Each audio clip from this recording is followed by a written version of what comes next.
நாங்கள் அப்படியே போயிட்டு இருந்தோம். ரோட்டில் யாருமே இல்லை. ஆனால் ஒரு பாட்டி மட்டும் கடை போட்டிருந்தாங்க. ஏன்னா வித்தியாசமாக இருக்குன்னு போய் பார்த்தா அங்கே தர்பூசணி போட்டு உட்காந்துருக்காங்க.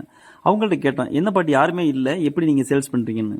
இல்லைப்பா, யாராவது ஒருத்தவங்க வருவாங்க, நம்ம தோட்டத்து பக்கம் தான், ஏதாவது நமக்கு 10 ரூபா 20 ரூபாய்க்கு சேல்ஸ் ஆச்சுன்னா சந்தோஷம் தானே அப்படின்ட்டு சொல்லாங்க. ரொம்ப டிஃப்ரெண்ட்டாக இருக்குது. சரி வாங்க அவங்கள்ட்ட போய் பேசலாம். ஏன் இந்த வயசுல காய் விற்கிறீங்க? காட்டில் போட்டு தான் பெருக்காயாக பீச்சு பீத்தாங்க.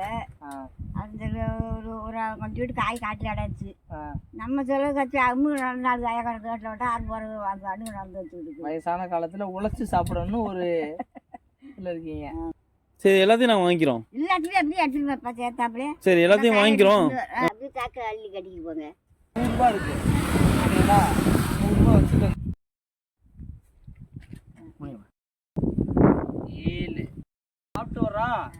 நீங்கள் அந்த 100 ரூபாயை வச்சுக்கோங்க. இந்த காயெல்லாம் நீங்களே வச்சுக்கோங்க. காயை நீங்கள் வச்சு வர்றவங்க போகிறவங்களுக்கு ஏன்ப்பா கொண்டு போங்கப்பா, ஆளு கொஞ்சம் அப்படியே தூக்கிட்டு போங்க ஜாகி. நீங்கள் வச்சுக்கோங்க. காய் விற்று உழைச்சி நீங்கள் வந்து சாப்பிட்டுட்டு இருக்கீங்க.